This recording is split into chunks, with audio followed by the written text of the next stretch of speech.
Hello friends, welcome to Ratna Kovind kitchen. இன்றைக்கி நம்ம என்ன பார்க்க போகிறோன்னா கொத்தமல்லி சட்னி. ரொம்ப காரசாரமாக சூப்பரான டேஸ்ட்டில் தான் பார்க்க போகிறோம். இந்த கார சட்னி இட்லி தோசைக்கெல்லாம் செம்மையாக இருக்கும். வாங்க வீடியோக்குள்ளே போகலாம். தக்காளி கொத்தமல்லி சட்னிக்கு என்னென்ன தேவைன்னு பார்க்கலாம். 4 தக்காளி எடுத்திருக்கேன், கட் பண்ணி வச்சுருக்கேன். ஒரு கைப்பிடி அளவு கொத்தமல்லி இலைகள், 4 பல் பூண்டு, பெரிய பல், இஞ்சி ஒரு துண்டு, பச்சை மிளகா 4, புளி கொஞ்சம். ஆந்திரா ஸ்டைலில் காரமாக கொத்தமல்லி சட்னி பார்க்கலாம்.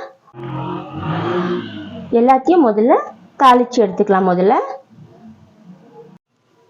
கொஞ்சமாக எண்ணெயை போட்டுடலாம். முதல்ல பச்சை மிளகாவை நல்லா ஃப்ரை பண்ணி எடுத்துக்கலாம்.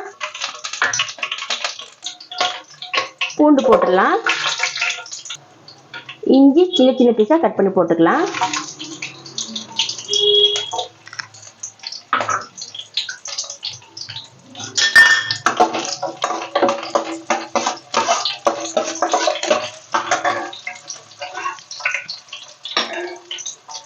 கொத்தமல்லி இலைகள்,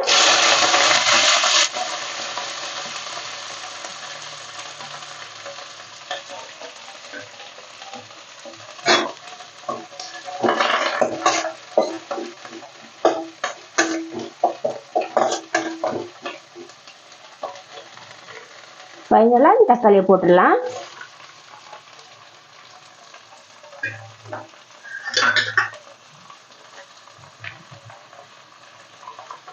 புளியை சுத்தம் பண்ணிட்டு இதிலே போட்டுடலாம்.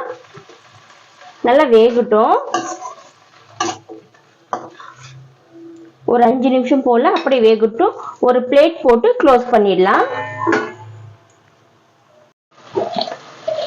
கொஞ்சம் கல்லுப்பு போட்டுடுறேன். பாருங்க, இந்த அளவுக்கு ஃப்ரை ஆன போதும். மிக்ஸி ஜாரில் அரைச்சிட்டு எடுத்துட்டு வந்துடலாம். கொஞ்சமாக எண்ணெயை ஊற்றிட்டு கடுகு போட்டுக்கலாம்.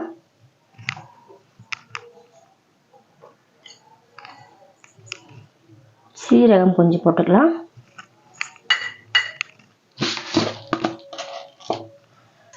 உளுத்தம்பருப்பு,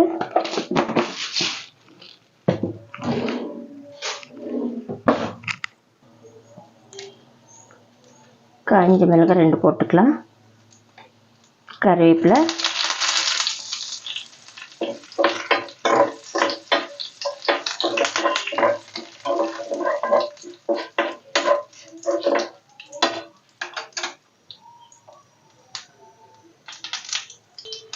ரெடி ஆயிடுச்சு.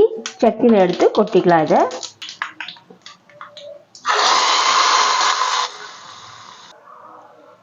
சட்னி சூப்பராக ரெடி ஆயிடுச்சு. கொத்தமல்லி தக்காளி சட்னி இட்லி தோசைக்கெல்லாம் சூப்பராக இருக்கும். இட்லி இறக்கிட்டு நான் உங்களுக்கு காட்டுறேன். இருங்க.